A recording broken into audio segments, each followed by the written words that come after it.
પછી એ બેને મને કીધું કે તમને મળવું છે મને, બહાર આવો ને તમે. અને અમે ગયા મને, અને એમણે મને એક અમાઉન્ટ જસ્ટ આઉટ ઓફ લવ આપી દીધી, વિચ વોઝ સો હ્યુજ. મને ટીમની સાથે મેં એને કાઉન્ટ કરી તો મને એવું થયું કે this covered all my expenses. She came for the play, she saw the play, અને she just give it randomly.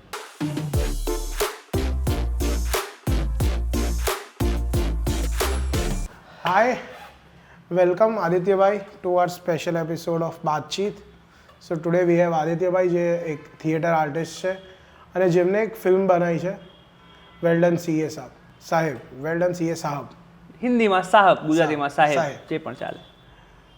અને આપણે એના વિશે જ વાત કરવા આજે મળ્યા છે. તો ફર્સ્ટ ઓફ ઓલ આદિત્યભાઈ કેમ છો તમે, શું ચાલે? એકદમ મજામાં યાર.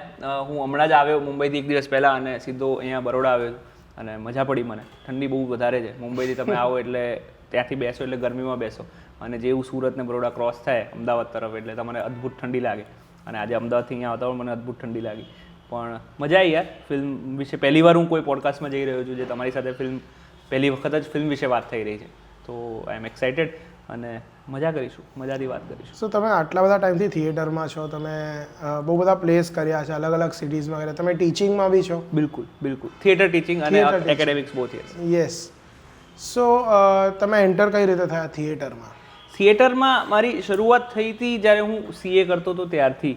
એટલે 2013માં જ્યારે હું સીએ સ્ટુડન્ટ હતો, સીએ ભણતો હતો, ત્યારે અમારા અમદાવાદ ચેપ્ટરમાં એક ઇવેન્ટ થવાની હતી, નેશનલ કોન્ફરન્સ, નેશનલ કન્વેન્શન કરીને.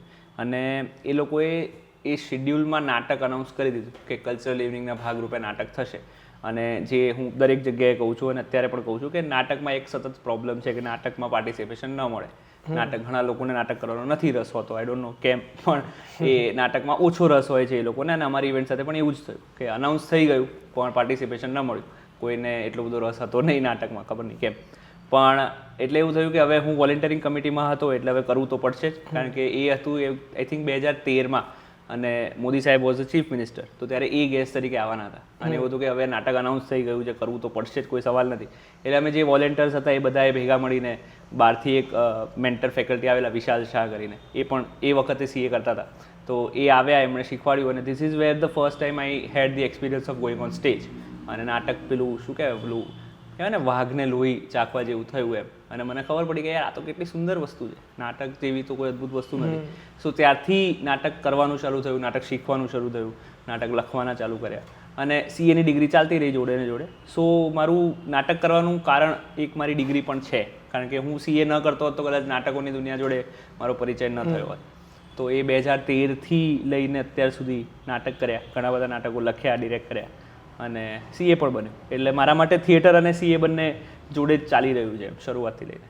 તો આ વેલ્ડન સીએ સાહેબ કદાચ કશેક તમારાથી ઇન્સ્પાયર્ડ છે? ઇન્સ્પાયર તો ન કહી શકાય, પણ હું એવું જરૂર કહી શકું કે એ મારી જોયેલી અને જીવેલી વાર્તાઓની આજુબાજુ છે, મારા જીવનની આજુબાજુ છે. કારણ કે હું ઇન્સ્પાયર તો વર્ડ ન યુઝ કરી શકું, કારણ કે મારી જિંદગી જો બહુ નાની છે. પણ આઈ થિંક રાઇટર્સ વાર્તા હંમેશા ત્યાંથી જ લાવતા હોય છે જે એમણે જોઈ હોય ને જે એમણે જીવી હોય. એટલે વેલ્ડન સીએ સાહેબનો આઈડિયામાં થિયેટર છે, ઘણું બધું થિયેટર છે, કારણ કે હું વાર્તા વિશે પેલું શું કહેવાય સ્પીલ્સ બીન્સ કરી રહ્યો છું. પણ વેલ્ડન સીએ સાહેબમાં થિયેટર ઘણું બધું છે, કારણ કે એક તો મેં લખી છે, me being a theatre artist and being a chartered accountant. એટલે ઘણું બધું વાર્તાઓ મેં આજુબાજુ જોયેલી હોય, મારા અનુભવ છે. એક થિયેટરના પ્રત્યે પણ એક ટ્રિબ્યુટ કહી શકાય, કારણ કે અમે નાટક તો કરીએ જ છીએ, પણ દરેક નાટક આર્ટિસ્ટને ક્યાંક તો એવું હોય જ કે કોઈક દિવસ ફિલ્મ કરે. તો અમે જ્યારે આ ફિલ્મ બનાવી રહ્યા હતા, એક થિયેટર ગ્રુપ જ્યારે આ ફિલ્મ બનાવી રહ્યું છે, ત્યારે અમને એવું હતું કે ફિલ્મમાં થિયેટર પણ હોય જ. હવે ઇટ્સ અ હિન્દી ફિલ્મ, પણ આપણે ભલે વાત ગુજરાતીમાં કરી રહ્યા છીએ, પણ મને એવું છે કે એ ફિલ્મ થિયેટરને પણ એટલું જ ટ્રિબ્યુટ આપી રહી છે જેટલું એ સીએના કોર્સને આપી રહી છે. So the film that will celebrate theatre also. ક્યાં વાત હે. So as you told us કે આ થિયેટર આર્ટિસ્ટ મળીને બનાવી છે. બિલકુલ. અને આ બહુ સ્પેશિયલ વસ્તુ છે આ ફિલ્મની, તો એના વિશે તમે શું કહેશો અમને? સો બેઝિકલી આ અમારી ફર્સ્ટ ફિલ્મ છે. આ ફિલ્મમાં ઘણું બધું નવું એ રીતે થઈ રહ્યું છે કે ફિલ્મ પ્રોડ્યુસ થઈ રહી છે અમદાવાદના સીએસ દ્વારા. અમદાવાદના વેલ નોન ચાર્ટર્ડ એકાઉન્ટન્ટ્સ છે જે આ ફિલ્મમાં મેન્ટર તરીકે જોડાયા છે, કે જે લોકો દરેક પગલે અમારી સાથે રહ્યા છે. અમને સ્ક્રિપ્ટિંગથી લઈને ઓર્ગેનાઇઝિંગ કેવી રીતે કરવું, બજેટિંગથી લઈને બધી જ જગ્યાઓએ એ મેન્ટર તરીકે જોડાયેલા છે. અને બીજું પાસું આનું છે જે ક્રિએટિવ પાસું છે, જે લોકોએ ફિલ્મ એકચ્યુઅલી બનાવી છે, એ થિયેટર ગ્રુપ છે અમદાવાદમાં અમારું ઇન્ડી પ્રોડક્શન્સ નામનું, એ થિયેટર ગ્રુપ દ્વારા આખી ફિલ્મ ઊભી કરવામાં આવી છે એક્ઝિક્યુશન વાઇઝ. અને જે CSની હું વાત કરી રહ્યું છું એ છે ફિગર્સ એન્ડ ફ્રેમ્સ LLP, કે જે એકચ્યુઅલી મેન્ટર્સ તરીકે ફિલ્મમાં જોડાયા છે. અને મજાની વાત એ છે કે અમને જે ગ્રુપે આ ફિલ્મ બનાવી છે, અમે લોકો નાટકના લોકો કહેવાય, થિયેટર ગ્રુપ કહેવાય, પણ અમને કોઈને ફિલ્મનો અનુભવ હતો નહીં આની પહેલાં. એટલે this was our first film. અને એ એવી રીતે પોઝિટિવ નીકળ્યું કારણ કે બધા જ રો હતા, બધાને ખબર નથી કે કેવી રીતે બને છે, તો બધાએ પોતાનું 150-200% આપીને આ ફિલ્મ પૂરી કરી છે. અને બધાનું જ કનેક્શન સ્ટેજ પ્રત્યે હતું, વાર્તા પ્રત્યે હતું, અને થિયેટર, કારણ કે ફિલ્મ પણ થિયેટરને સેલિબ્રેટ કરી રહી છે. તો એ મને લાગે છે it worked in our favour, કારણ કે જે ઘરની ટીમ હતી, હવે ઘરના લોકો સાથે કામ કરવાનો મજા અલગ જ હોય, બધું અલગ અલગ પેશનથી થતું હોય. એટલે મને યાદ છે ત્યાં સુધીમાં ફિલ્મની મેકિંગમાં ઘણા બધા લોકો ઘણું બધું ફેસ કરીને, ઘણું બધું કોમ્પ્રોમાઇઝ કરીને આ ફિલ્મ ઊભી કરવામાં આવી છે. એટલે એ લોકોએ કોઈકના ઘરમાં કોઈ બાળક હોસ્પિટલમાં હોય, કોઈ પોતે હોસ્પિટલમાં હોય, તો એ મને લાગે છે અગર જો એ પેશન, હોમ ટીમનું પેશન ન હોત તો મને નથી લાગતું કે એ સક્સેસફુલ થયું હોત.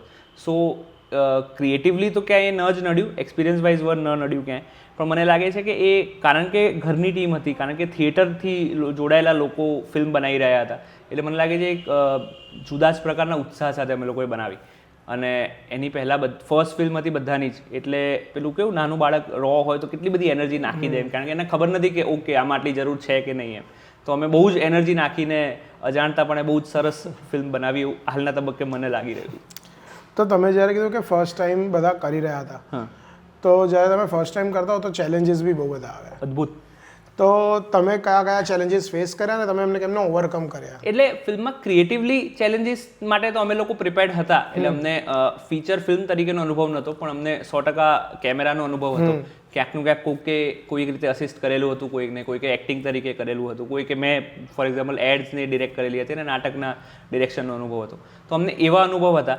હવે જે ચેલેન્જીસ આવ્યા એ અમારા માટે એવી રીતે નવા હતા ઇન ટર્મ્સ ઓફ નેચરલ કેલેમિટીઝ, કે આપણે વાત કરીએ તો ફિલ્મનું અમે 25 દિવસ લઈને ચાલેલું હતું કે 25 દિવસમાં ફિલ્મ પૂરી કરીશું, કારણ કે ઇન્ડિપેન્ડન્ટ ફિલ્મ તરીકે અમારી પાસે એવી લક્ઝરી ન હોય કે અમે 30-40 દિવસ શૂટ કરીએ અને પછી એડિટર આવે અને એ ફૂટેજ કાપે અને પછી 30 દિવસનું મટીરિયલ વપરાય તો 10 દિવસના પૈસા ગયા.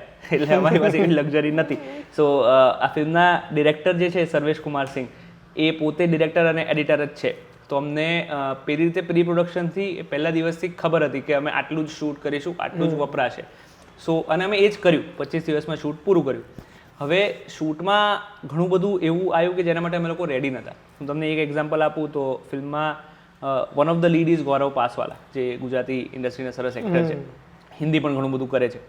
તો શરૂઆત ત્યાંથી થઈ જ્યારે અમે એક કોલેજનો સીન કરી રહ્યા હતા અને ગૌરવ સરનો કોલ ટાઈમ હતો. તો he was about to come, પણ મને સતત વોકી પર એવું ખબર પડી રહી હતી કે એમની તબિયત નથી સારી, એમને તાવ છે અને ઘણું બધું એમને નથી એટલું બધું ઠીક. એટલે મને એક એવું મેસેજ આવ્યો કે ઇટ ઇઝ ગુડ કે તમે એમને કોલ ટાઈમ આપવા જાઓ, કારણ કે એમની તબિયત નથી સારી એમ. મેં કીધું ઓફકોર્સ આઈ વિલ ગો.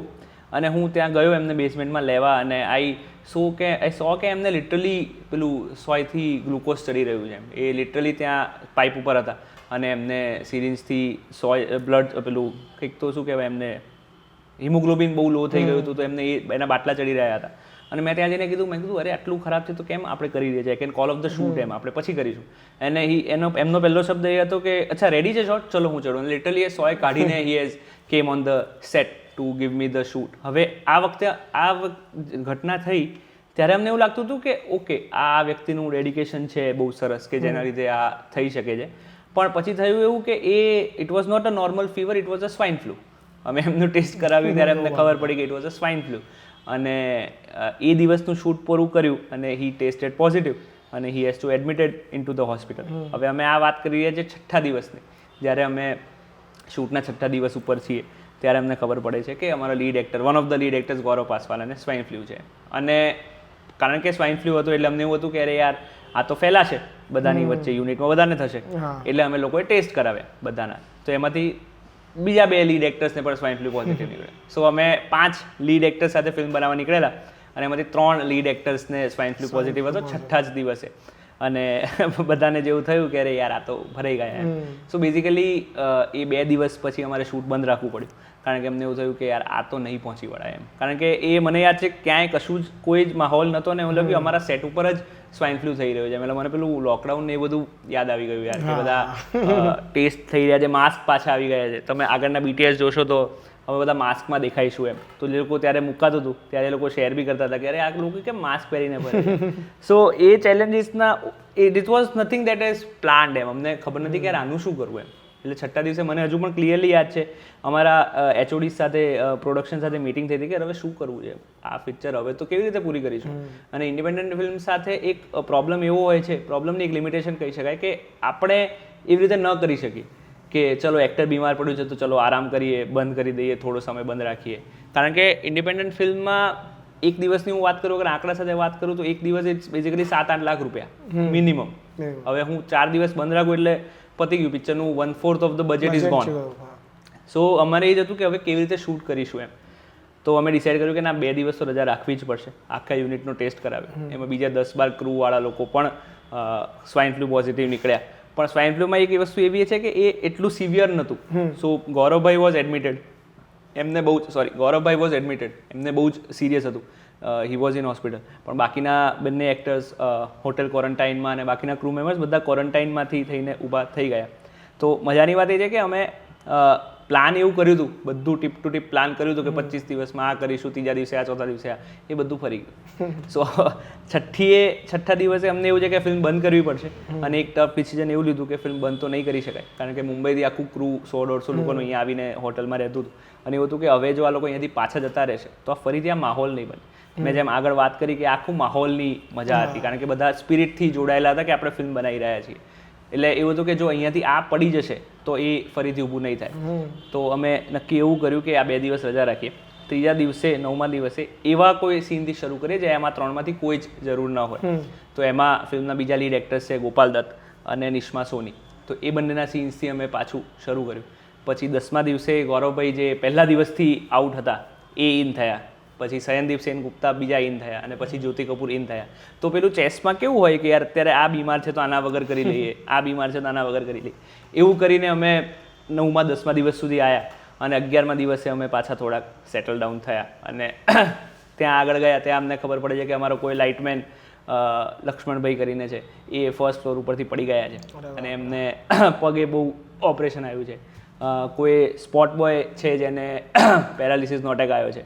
એટલે આઈ ડોન્ટ નો કેમ આ થઈ રહ્યું હતું, પણ આ કરતાં ઝઝૂમતા અને આ બધું ફિગર આઉટ કરતાં ફિલ્મ બનાવી. મને યાદ છે એક તબક્કે જેવું શિફ્ટ પતતી હતી એવું હું અને અમારા ઈપી જે હતા સૌરભભાઈ, અમે બંને હોસ્પિટલ જતા હતા અને લિટરલી કોઈકની ને કોઈકની ખબર જોઈને અમે રાતે પાછા આવતા હતા કે યાર ઓકે આમને શું થયું. સો આ સંજોગોમાં બનાવી પણ મજા પડી. આ જે પણ હવે હું આને અત્યારે હસતા તમારા મોઢે હસીને વાત કરી રહ્યો છું આના વિશે, પણ એ જ્યારે થઈ રહ્યું હતું ત્યારે બહુ જ સ્ટ્રેસફુલ હતું, બહુ જ પેલું પ્રેશરવાળું હતું. કારણ કે એક દિવસ લિટરલી મને યાદ છે કે અમે શૂટ પતાવીને સિવિલમાં ગયા હતા, કેમ કે ક્યાંક કોઈક તો અમારું ક્રૂવાળું એલા લાઇટમેન જ એડમિટેડ હતો. અને ત્યાં જઈને અમને પેલા જે સાઉન્ડ હોય એમ્બ્યુલન્સના અને આઈસીયુના, અને ત્યાં એવું થયું કે અરે યાર આ તો કેવી રીતે પાર પડશે યાર. કારણ કે હજુ તમે 7મા 8મા દિવસ પર છે, 9મા દિવસ પર છે અને એમ થયું કે યાર આ તો ભરાઈ ગયા એમ.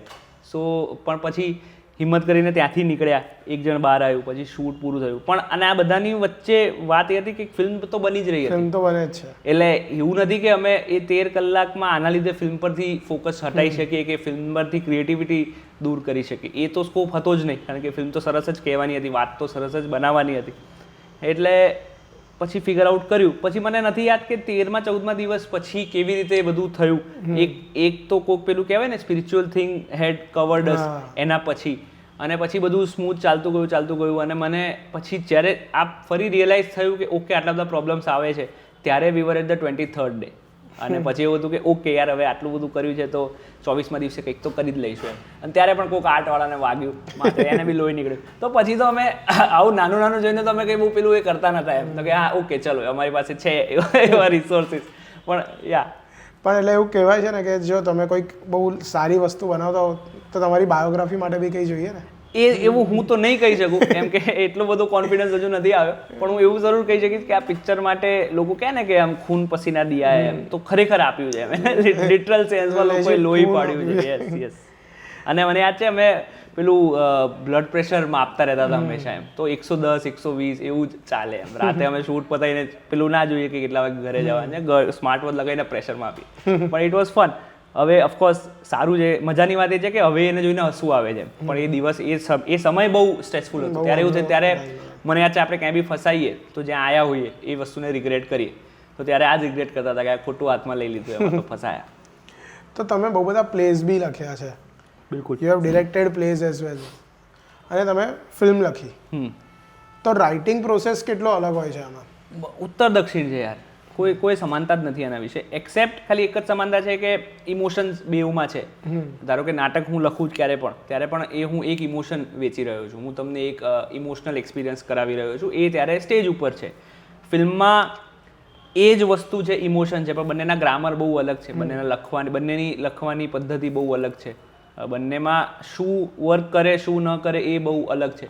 કારણ કે જો થોડુંક ડિટેલમાં જવું તો જ્યારે નાટક લખતા હોઈએ ત્યારે મારે ઘણું બધું લાઈવ ઓડિયન્સના સંદર્ભમાં લખવું પડે છે, ઘણું બધું મારે પરફોર્મન્સ ઓરિએન્ટેડ લખવું પડે, કારણ કે ત્યાં એ લાઈવ ભજવાવાનું છે, એ વ્યક્તિ actors, theatre is an actors medium, તો ત્યારે મારે એ રીતનું એનું સ્ક્રિપ્ટિંગ કરવું પડે જેમાં પરફોર્મન્સનું ઓરિએન્ટેશન વધારે હોય. જ્યારે ફિલ્મમાં એ camera is everything, performance is everything of course, but still the medium is camera, તો મારે એ કેમેરાને હંમેશા ધ્યાનમાં રાખીને લખવું પડે છે. ત્યાં બેઝિકલી આટલા બધા ડાયલોગ્સની જરૂર નથી એમ. બેઝિકલી નાટકમાં હું ખાલી મારે કહેવું છે કે મને આ ચા ગમે છે તો મારે લિટરલી બોલવું પડશે કે ચા મને કેમ ગમે છે, ચામાં શું સારું છે. કેમેરામાં હું ખાલી જોઈશ અને આટલું પ્રેમથી જોઈશ તો મારું ઓડિયન્સ સમજી જશે. આટલો ફરક છે મારા હિસાબે નાટક લખવામાં અને ફિલ્મ લખવામાં. બિલકુલ. સો યસ, અમુક વાર એવું કહેવાતું હોય છે કે થિયેટર આર્ટિસ્ટ થોડા લાઉડ હોય છે. બિલકુલ. અને ફિલ્મમાં આપણે થોડુંક ટોનાલિટી ઓછી રાખવી પડતી હોય છે. બિલકુલ બિલકુલ. તો when you deal with theatre artist જે લોકો ફિલ્મ બી કરી રહ્યા છે, તો તમે એ ટોનાલિટીને કે એનર્જીને કેવી રીતે બેલેન્સ કરો? આઈ થિંક આ સવાલ એક્ટર્સ માટે થવો જોઈએ, કારણ કે હું એક્ટર નથી એટલે મને એ સાઈડનું નથી ખબર, પણ એટ ધ સેમ ટાઈમ બંનેની એક્ટિંગમાં એટલો જ અંતર છે જેટલો રાઇટિંગ લેવલે છે. એટલે થિયેટર એક્ટર્સ અને ફિલ્મ એક્ટર્સની વચ્ચે બહુ જ અંતર છે એ પ્રમાણે. પણ મેં આ ફિલ્મમાં ઘણા બધા થિયેટર એક્ટર્સ સાથે કામ કર્યું અને હું અને મારા જે ડિરેક્ટર હતા સર્વેશ કુમાર સિંહ, મને લાગે છે અમે બંને એને સટલ કરવામાં સફળ રહ્યા છીએ. અને એ મને લાગે છે એક્ટરની સમજ પર પણ ડિપેન્ડ કરે છે. અગર જો એક્ટર બહુ જ સ્માર્ટ એક્ટર હોય અને એ જાણતો હોય કે હું થિયેટરમાં મારે આટલી એનર્જી નાખવી પડશે, કેમેરામાં મારે જરૂર નથી, તો I think that would work એમ. એનું ક્લાસિક એક્ઝામ્પલ છે અમારા લીડ એક્ટર જ ગોપાલ દત્ત. તો Gopal Dutt is a legendary theatre actor, એમણે ઘણું બધું થિયેટર કર્યું છે, હજુ પણ કરી રહ્યા છે. એટ ધ સેમ ટાઈમ એ ટીવી અને કેમેરા સામે પણ એટલા જ ફેમસ છે, એટલા જ એમનું એટલું જ કામ એમનું વખણાય છે. મને લાગે છે કે આ એક્ટરની સ્માર્ટનેસ ઉપર ડિપેન્ડ કરે છે. એટલે અમારી સાઈડથી એમને બ્રીફ આપવામાં આવી હતી, પણ મને લાગે છે ઓલ ક્રેડિટ ટુ ધેમ કે જે લોકો જે થિયેટર એક્ટર્સ ફિલ્મમાં સટલ કરી જાય છે, તો એ એમને ક્રેડિટ છે, એમને શું કહેવાય એને બધાઈ પાત્ર છે. તો તમે જેમ ફિલ્મની વાત કરી તો ફિલ્મની કાસ્ટ વિશે અમને થોડુંક કહો કે કાસ્ટમાં આપણને કોણ કોણ જોવા મળશે? ફિલ્મમાં લીડ તરીકે ગોપાલ દત્ત છે, નિશ્મા સોની છે જે મારી સાથે ઘણા વર્ષથી કામ કરે છે અને ઘણી બધી ફિલ્મો એમણે કરી છે, ઘણું બધું નાટક એમણે પણ કર્યું છે. સયનદીપ સેન ગુપ્તા છે, ગૌરવ પાસવાલા છે અને જ્યોતિ કપૂર છે. આ 5 જણાની વચ્ચે મુખ્યત્વે વાર્તાઓ છે. અને ગુજરાતી કલાકારોની વાત કરું તો મકરંદભાઈ છે, અર્ચનભાઈ છે અને બીજા હેમ જોશી છે જે પણ ગુજરાતના છે. સો પ્રયત્ન એવો કર્યો છે કે અમે લોકોએ ગુજરાતી કલાકારોને, ગુજરાતી આર્ટિસ્ટ કમ્યુનિટીને નેશનલ લેવલ પર કંઈક રીચ મળે. કારણ કે મને એવું છે કે યાર અગર થિયેટર આર્ટિસ્ટ તરીકે જો અમે લોકો ફિલ્મ બનાવતા હોઈએ તો મેક્સિમમ એવા લોકોને ચાન્સ આપીએ કે જે લોકો રંગભૂમિ સાથે જોડાયેલા છે અને આજે આપણે વાત થઈ જે કેમેરાની એક્ટિંગ જાણી શકે છે, કેમેરો કરી બતાવે છે. સો ફિલ્મ કોમ્પ્રોમાઇઝ કરવાની વાત નથી, પણ at the same time it is like કે જે લોકો અગર કેમેરો પુલ ઓફ કરી શકે છે તો વાય નોટ. ડેફિનેટલી. અને અત્યારે એવું મેં સાંભળ્યું છે સ્પેશિયલી વડોદરામાં, આ વડોદરાનું પેલું દુર્ભાગ્ય છે કે શું છે મને નથી ખબર, પણ લોકો કહે છે theatre is a dying art here. No યાર. અને અમને એવું જોઈએ છે કે અમે લોકો એ વસ્તુને ખોટી પ્રૂવ કરીએ. અમે અત્યારે આ જે આખું બાતચીત કર્યું છે એમાં અમારા 60-70% થિયેટર આર્ટિસ્ટને અમે લોકોએ ઇન્વાઇટ કર્યા છે, જેનું એક રીઝન એ છે કે થિયેટર વિશે બી લોકોને એટલું જ ખબર પડવી જોઈએ. ખબર પડવા કરતાં લોકો એના વિશે પ્રાઉડ ફીલ કરવા જોઈએ કલાનગરીમાં જ્યારે લોકો આવે છે ત્યારે. મને એવું લાગે છે કે મારા થિયેટર જીવનનો સૌથી સારામાં સારો અનુભવ કોઈ કહી શકાય તો એ વડોદરામાં થયેલો છે. હું એના વિશે વાત કરું તો અમારું એક નાટક હતું ઓલ્સો નોન એઝ શાહરૂખ કરીને, જે સુહદ કરતા હતા ત્યારે, હજુ પણ એ જ કરે છે. સો એ નાટકનું યાર બધા કહે છે ડાઇંગ આર્ટ ને એ બધું, આઈ એગ્રી, પણ હું તમને ખાલી આ કિસ્સો કહું અને તમે વડોદરાના કલાપ્રેમીઓ કેટલા જીવંત છે એનું આ ઉદાહરણ છે. એ નાટક અમે કર્યું હતું ત્યારે મને હંમેશા એવું હતું કે નાટક સારું જઈ રહ્યું હતું, ઓડિયન્સને ગમતું હતું. પણ બેક ઓફ ધ માઇન્ડ મને એ ચિંતા જ હતી કે યાર ઓડિયન્સ નથી એટલું બધું, તો ભાડું ગયું ને ઓડિટોરિયમનું ભાડું ને લાઇટ ને બધું ગયું, તો એ ખર્ચો ગયો જ છે. એટલે એ નાટકમાં બેસિકલી પેલું ગુજરાતીમાં કહેવાય કે ગયા ખાતે જ હોય છે, પણ છતાંય જેને જતા હોય એને દુઃખ તો થાય જ. એટલે નાટક જ્યારે ચાલુ થઈ રહ્યું છે, ઓડિયન્સની બહાર તાળીઓ પડી રહી છે, સુવજના પરફોર્મન્સને ઓડિયન્સ મજા કરી રહી છે, લોકો શાહરૂખ ખાનના ગીતો ગાઈ રહ્યા છે જે નાટકમાં ગવાય છે બધા, અને બેક ઓફ ધ માઇન્ડ મને એવું છે કે યાર ઓકે નાટક સરસ, ઓડિયન્સને ગમ્યું, પણ વોટ અબાઉટ ધ કોમર્સ? કારણ કે હું સીએ છું, હું કોમર્સનો વિદ્યાર્થી છું, મને એમ કે વોટ અબાઉટ ધ કોમર્સ? એમ આ તો ગયું યાર, હવે આ તો પૈસા પાછા નહીં આવે. અને હું એ દુવિધામાં હતો. અને નાટક પત્યું અને એક લેડી આવ્યા અમારી પાસે, જે મને એમના અવાજ બોલ્યા પછી ખબર પડી કે she was the one who was constantly connected with the play. એટલે એ દરેક સંવાદો રિપીટ કરે, દરેક સંવાદ બોલે.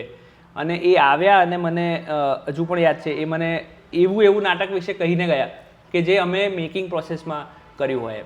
એમણે મને એવું કીધું કે આ સંવાદ પાછળનું આ કારણ છે, આ ડાયલોગની પાછળ આ કારણ છે, અચ્છા આ આવું હતું એટલે તમે આવું રાખ્યું. અને આઈ વોઝ મેસ્મરાઇઝ. મને થયું કે વાહ યાર, આ મેમ સુધી શું નાટક શું પહોંચ્યું છે. I was so happy about it. But still commerce આવું કોઈ મને કહે તો મને લાગે કે સરસ એમ, but this will not pay my bills, this will not make me pay my actors of course. તો સ્ટીલ એ બધું ચાલે છે. પછી એ બેને મને કીધું કે તમને મળવું છે, મને બહાર આવો ને તમે. અને અમે ગયા મને, અને એમણે મને એક અમાઉન્ટ જસ્ટ આઉટ ઓફ લવ આપી દીધી, વિચ વોઝ સો હ્યુજ. મને ટીમની સાથે મેં એને કાઉન્ટ કરી તો મને એવું થયું કે this covered all my expenses. She came for the play, she saw the play, અને she just give it randomly. એટલે મને લાગે છે જો કોઈ શહેરમાં આવું હોય કે હું નાટક જોવા જઉં અજાણ્યા લોકોની ટીમનું, અને નાટક જોઈને મને આટલું બધું ગમે કે હું એમને કંઈક પૈસા આપું, અને એ પૈસા કેટલા છે તો કે મારું ભાડું ને આવવા જવાનું બધું નીકળી જાય એટલા, just out of a conversation and just out of a play.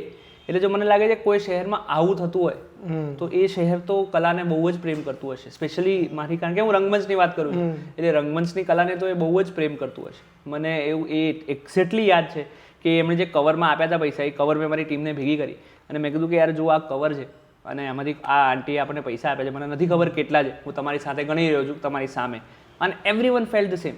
એટલે અમને એવું થયું કે યાર અમને આખું નાટક પ્રત્યે પેલું પાછું એ થઈ ગયું કે વાહ યાર એમ. કારણ કે કોઈ પણ વસ્તુ કરવી હોય ને તો એ વન ટાઈમ મોટિવેશનથી ન થાય.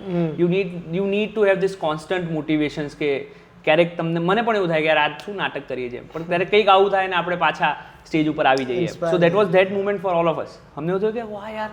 અને એ બેન હજુ સુધી મારા સંપર્કમાં છે અને હું એમના સંપર્કમાં છું, પણ મને એવું થાય છે કે આવું તો ફરી ક્યારેય નથી થયું. વિથ ઓલ ડ્યુ રિસ્પેક્ટ, બીજા શહેરના ઓડિયન્સ પણ સરસ છે, પણ મને, કારણ કે બરોડામાં જો આવું થઈ રહ્યું હોય તો હું તો કાયમ અહીંયા શું કરીશ, કાયમ આ લોકોની વાતને અહીંયા પહોંચાડવા માંગી છે.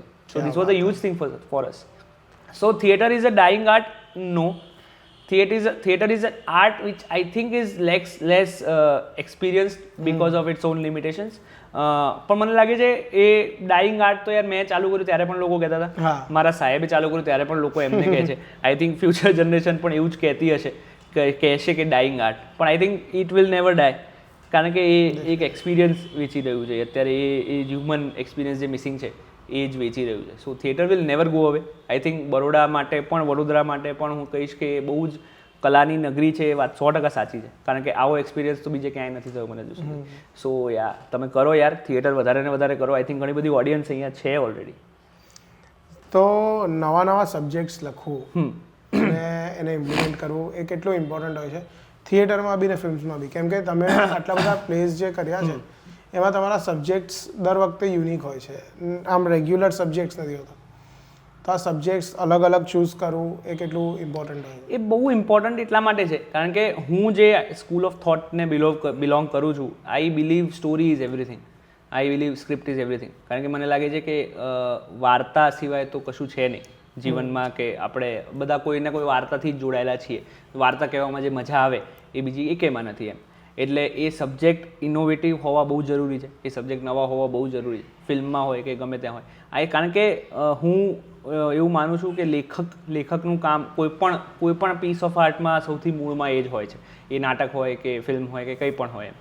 સો આઈ થિંક લખવું સબ્જેક્ટ વધારે ને વધારે ગુજરાતી ઇન્ડસ્ટ્રીમાં આવે એ બહુ જરૂરી છે, કારણ કે તો જ ઇન્ડસ્ટ્રીને નવું કંઈક જોવા મળશે, નવું કંઈક એક્સપિરિયન્સ થશે, એ નાટક હોય, ફિલ્મ હોય કે કંઈ પણ હોય. તો એનું મહત્ત્વ તો મને લાગે છે હજુ એટલું ને એટલું જ છે, અને હું તમારા સવાલનો બીજો ભાગ ભૂલી ગયો. તો એ બીજો ભાગ એ હતો કે આ નવા સબ્જેક્ટ્સ એક તો એ કે ઇન્સ્પાયર તમે કહીથી થાવ. હા, ઓકે. એ હતું, અને બીજું કે લખવા કેટલા જરૂરી હોય છે. લખવા કેટલા જરૂરી છે એનો જવાબ મેં આપ્યો કે એના વગર તો ઓડિયન્સ સસ્ટેન નહીં કરી શકે, એના વગર ઓડિયન્સ લાંબુ નહીં કરી શકે. હું ઇન્સ્પાયર ક્યાંથી થઉં છું એનો કોઈ પેલું મારી પાસે ટેક્સ્ટ બુક આન્સર નથી. એના માટે યાર મારું પર્સનલ માનવું એવું હોય છે કે જે વસ્તુ મને પર્સનલી હિટ કરી જાય એના વિશે હું લખતો હોઉં છું. ધારો કે મારું જે સૌથી પ્રખ્યાત નાટક છે એ ગુજરાતીમાં કેટલા છે, કે જે ગુજરાતી ભાષાની વાત કરે છે. હવે એ નાટકનો ઉદ્ભવ થયો તો ગુજરાતી છાપામાં આવેલી એક હેડલાઇન્સથી, કે જે એમાં ઘણા વર્ષો પહેલાં, આઈ થિંક 6-7 વર્ષ પહેલાં મારા ત્યાં જ છાપું આવતું હતું, ગુજરાત સમાચાર. એમાં લખેલું હતું કે ગુજરાતમાં 10 બોર્ડમાં હાઈએસ્ટ વિદ્યાર્થીઓ ગુજરાતીમાં ફેલ થયા. આ હેડલાઇન મેં વાંચી અને મને થયું કે આવું તો કેવી રીતે હોય. આપણો તે ગુજરાતી શહેર છે, ગુજરાત રાજ્ય છે, અમદાવાદ શહેર છે, હું ગુજરાતી, છાપું ગુજરાતી, વાત બધા ગુજરાતીઓની થઈ રહી છે, અને ચાલુ આપણું જ બાળક સૌથી વધારે ગુજરાતીમાં ફેલ થાય છે. એ તો કેટલું દુઃખભરી વાત છે. અને એ હેડલાઇન્સ વાંચી અને મેં મારું લેપટોપ ઓન કર્યું અને નાટકનું શીર્ષક આપ્યું ગુજરાતીમાં કેટલા, કે બેઝિકલી કેટલા લોકોને રસ છે કે નહીં આ ગુજરાતીમાં છે. તો ધીસ ઇઝ, મને લાગે છે કે હું સબ્જેક્ટ નથી ચૂઝ કરતો મારા સ્ક્રિપ્ટિંગની વાત કરું. આઈ થિંક સબ્જેક્ટ મારી પાસે આવે છે અને મને કોઈ વસ્તુ અપીલ કરી જાય તો હું એના પર લખતો હોઉં છું. સીએ સાહેબ લખવાનું પણ કારણ એ જ હતું કે લોકો ડૉક્ટર્સ, એન્જિનિયર્સ ઉપર ઘણું બધું લખે છે, આઈએએસ ઉપર ઘણું બધું લખે છે. આ એક એવો પ્રોફેશન છે જેના પર 75 વર્ષમાં બોલિવૂડમાં કે હિન્દી સિનેમામાં કે ઇન્ડિયન સિનેમામાં કોઈ ફિલ્મ જ નથી બની. વેબ સિરીઝ બની એ હમણાં આવી, પણ દેર ઇઝ નો ફિલ્મ. એટલે એક આખો વર્ગ જે સીએ કમ્યુનિટીનો છે એ આખો જ એક માની લેવામાં આવ્યું છે કે એ લોકો અમુક પ્રકારનું જ કામ કરશે, ઓડિટિંગ, અકાઉન્ટિંગ, એ બધું જ કરશે. તો મને એ વસ્તુ હિટ કરી ગઈ અને મને લાગ્યું કે ના યાર, એમ there is lot of art in that community also, there is lot of expression. Art is what basically to ability to express. This is what I feel. મને લાગે છે સીએ કમ્યુનિટીમાં પણ એ છે. તો દેટ્સ વાય ધીસ આઈડિયા કેમ કે okay, હવે એક ફિલ્મ બનાવીએ આ વાર્તા ઉપર, કે ભાઈ એક આ કમ્યુનિટી પણ છે જે વાર્તાઓ કહી શકે છે. એટલે I always introduce my self as a writer who is a CA. કે ઊંધું નહીં એમ કે હું સીએ નથી કે જે લખું છું, હું એક લેખક છું જે ક્વોલિફિકેશન વાઇઝ સીએ છું.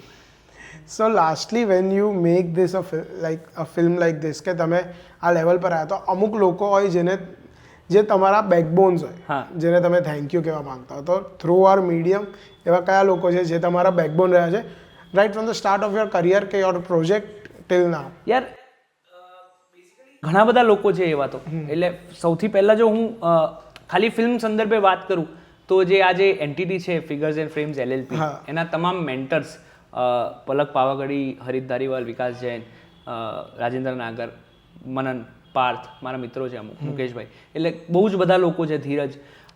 બેઝિકલી એ લોકો મેન્ટર તરીકે છે. They are all chartered accountants of Ahmedabad. એ લોકો આ ફિલ્મમાં મારી સાથે મેન્ટર તરીકે જોડાયા, તો એમના વગર તો ફિલ્મ શક્ય જ નથી. કારણ કે અમને જે ડીપ લેવલનું નોલેજ, અન્ડરસ્ટેન્ડિંગ, કે જે કઈ રીતે આખી વસ્તુ ઊભી કરવી, અને એક પેલું સપોર્ટ કહેવાય ને કે તું કર, એમ અમે છીએ. તો this is the mentors have given that support. એ આખું ગ્રુપ ઓફ મેન્ટર્સ છે જેમના લીધે થયું છે. ક્રિએટિવલી હું માનીશ કે બેકબોન તરીકે વિશાલ શાહ, ઇન્ડી પ્રોડક્શન્સના જે ઓનર છે, એ મારી સાથે હંમેશા 10-12 વર્ષથી અમે લોકો સાથે છીએ, તો એમનો સપોર્ટ બહુ જરૂરી છે. મજાની વાત એ છે કે જ્યારે હું થિયેટર, મેં મારી જીવનનો સૌથી પહેલી વખત, મેં આ જ ઇન્ટરવ્યુમાં આગળ જેમ કીધું કે હું સ્ટેજ ઉપર પહેલી વાર ગયેલો, ત્યારે વિશાલ શાહ શીખવાડવા આવેલા.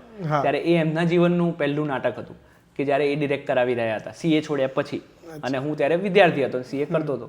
અને ત્યારથી અમે લોકો સાથે છીએ. આઈ થિંક 2013થી મેં મારા બધા જ નાટકો ઇન્ડી પ્રોડક્શન સાથે જ કર્યા. આ ફિલ્મ પણ ઇન્ડી પ્રોડક્શન સાથે કરી. સો આ બે વ્યક્તિઓ છે જે બેકબોન તરીકે છે, એક આખું ગ્રુપ વિચ ઇઝ ધેર, અને વિશાલ શાહ ઓફકોર્સ.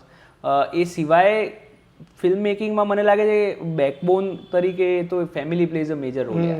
કારણ કે તમે એટલા બધા, it's not just about physically being absent, it's about mentally absent also. એટલે છેલ્લા વર્ષમાં મને યાદ નથી કે મેં ફિલ્મ સિવાય બીજું કંઈ વિચાર્યું હોય. This is me Bing very honest. જ્યારે હું મારી ફેમિલી સાથે બેઠો હોઉં ત્યારે પણ કંઈકનું કંઈક ફિલ્મનું શૂટ પહેલાં બેઠા હો તો તમને એવું ટેન્શન હોય કે પ્રી બરાબર થાય કે નહીં. શૂટમાં તો બેસવાનો સમય જ ન મળે. તમે આવો ને સૂઈ જાઓ ને ઉઠો ને શૂટ પર જાઓ, પૂરું કરો. પોસ્ટમાં તમને હંમેશા સતત એ લાગ્યા કરે કે શૂટમાં શું ઉકાળ્યું હશે તમે. કારણ કે એટલે ફિલ્મ એડિટ ન થઈ હોય ત્યારે હું મેન્ટલી એબસન્ટ એ રીતે હોતો હતો કે યાર એડિટર જોડેથી ફીડબેક લઈ લો. ડિરેક્ટર એડિટર જે સર્વેશ સર હતા એમની પાસેથી ફીડબેક લઈ લો કે યાર અમે કોઈ ભૂલ તો નથી કરીને. પછી એ એડિટ થઈ ગયું, સારું થયું, તો પછી આગળના બધા ચેલેન્જીસ શરૂ થયા. So basically family plays a major role યાર. In my case I have been constantly absent. છેલ્લા એક વર્ષથી મને એવું ફિઝિકલી એમની સાથે રહ્યો છું, પણ મેન્ટલી તો મને યાદ નથી કે કોઈને મેં બહુ સમય આપ્યો હોય. તો એ લોકો બેકબોન છે ઓફકોર્સ. અને બીજું the degree that I flaunt so proudly, સીએની ડિગ્રી. એનું બહુ સિમ્પલ વસ્તુ કહું કે આ ફિલ્મમાં ઘણા બધા લોકોને જ મેં અપ્રોચ કર્યો છે, બોલિવૂડના બિગેસ્ટ નેમ્સ, અને મને લાગે છે એ એટલા માટે હું કરી શક્યો કારણ કે હું મારા મેસેજમાં છેલ્લે હંમેશા લખતો હતો કે હું એક સીએ છું. તો એ મેસેજને એ લોકો બહુ જ રિસ્પેક્ટથી જોતા હતા ને દે હેવ રિવર્ટેડ એમ. એટલે હું અહીંયા નામ ન લઈ શકું પણ એટલા હદ સુધી અમે મોટા લોકો સુધી પહોંચ્યા છે અને એમને અનસોલિસિટેડ નથી લાગ્યું એમ. તો I think for that this degree is the tag જે સીએ સાહબ જે કહેવાય છે એ બહુ મોટું બેકબોન છે. હું નથી પ્રેક્ટિસ એ નથી કરી રહ્યો, હું સીએનું કંઈ કામ નથી કરી રહ્યો 100%, પણ એ ડિગ્રી તો છે ને એ ક્યાં જવાની. તો મને આ બધું કરવાની હિંમત એ બેકબોનથી બહુ મળે છે એમ કે આ નહીં તો આપણે છેલ્લે આ તો કરી જ લઈશું. સો આટલા બેકબોન તો મને યાદ આવે છે અત્યારે. ક્યાં વાત. અને મારી આખી ટીમ કે જેમણે લોહી પસીનો આપીને આ પિક્ચર બનાવી છે. પ્રયોગશાળા વિશે વાત કરીએ. પ્રયોગશાળા ઘર છે યાર. પ્રયોગશાળા તો ઘર છે અમારા જેવા ઘણા બધા આર્ટિસ્ટ લોકોનું, કારણ કે અમે ત્યાં જ મોટા થયા એવું કહેવાય કે અમે અત્યારે અમારી ઓળખ જો કોઈ હોય તો કે આ લોકો પેલા પ્રયોગશાળાવાળા છે એમ, which is we take very proud in it. અમને બહુ જ મજા પડે છે એમાં, કારણ કે અમે પ્રયોગશાળાને હવે પ્રયોગશાળાની ઓળખ એક થિયેટર સ્પેસ તરીકે છે કે પરફોર્મન્સ ત્યાં થઈ રહ્યા છે. અમારા માટે તો એ ઓળખ નથી, અમારા માટે તો ઇટ વોઝ લાઈક અ બેઠક કે અમે લોકો ત્યાં બેસીએ, ત્યાં જેમ કરીએ, ત્યાં નાટકો કરીએ. એટલે પ્રયોગશાળાના મેં જે રૂપ જોયા છે એ અત્યારના રૂપ કરતાં બહુ અલગ છે. નીચે ઓફિસ હતી, ઉપર it was just a small rehearsal space કે જ્યાં કોઈ શો નહોતા થતા. હવે ઘણું બધું ત્યાં શોઝ થઈ રહ્યા છે છેલ્લા કેટલા વર્ષથી અમારા અને બીજા બધા નાટકો, એટલે લોકો એને એક પેલી સ્પેસ તરીકે ઓળખે છે. But for us it's like home, it's our office, it's our sitting pass time કે જ્યાં કશું ન થઈ રહ્યું તો ચલો પ્રયોગશાળા જઈને બેસીએ. And I love people everyone there of course. એટલે મારા માટે આ સવાલ પેલી રીતે એવું છે કે યાર પ્રયોગશાળા વિશે શું બોલવું એમ. It is since where we belong, તો પછી એ ઘર વિશે તો શું વાત કરવી એવું છે. સો પ્રયોગશાળા ઇઝ અ વેન્યુ અમદાવાદમાં બહુ જ મસ્ત. ત્યાં તમારે શોઝ ઇવેન્ટ્સ કરવા હોય, નાટક કરવા હોય તો બિલકુલ any time we are open to any sort of art. Yes. So આદિત્યભાઈ, thank you very much for coming to Baatcheet. અને આપણે વેલ્ડન સીએ સાહેબની જોડે બી કરીશું એક 100%. જ્યારે રિલીઝનો સમય આવશે ત્યારે આપણે 100% કરીશું. યસ. શાઉટ આઉટમાં મને મજા પડી બાતચીતમાં આવીને શ્રેય સાથે. મને લાગે છે કે this is a very nice platform અને this very heart warming and open thing કે જ્યાં એક મેસેજ ખાલી મેં શ્રેયને કર્યો હતો અને અગ્રી ટુ ઇટ કે આ કરીએ. અને મને લાગે છે કે આ ઘણા બધા લોકો આ જોડાય આ પોડકાસ્ટ સાથે, ઘણા બધા લોકો સુધી આ પોડકાસ્ટ પહોંચે અને વધારે ને વધારે ઇન્ટરેસ્ટિંગ રસપ્રદ વાત સામે આવે. મને લાગે છે કે આ પોડકાસ્ટમાં શ્રેયનો ઇન્ટેન્ટ બહુ ક્લિયર છે, બહુ સારો ઇન્ટેન્ટ છે જે વર્તાઈ રહ્યું છે. તો big shout out to you guys, thank you for having મી. અને આપણે મજા કરીશું હવે ફિલ્મની કાસ્ટ સાથે આવીશું ત્યારે વધારે મજા કરીશું. Thank you.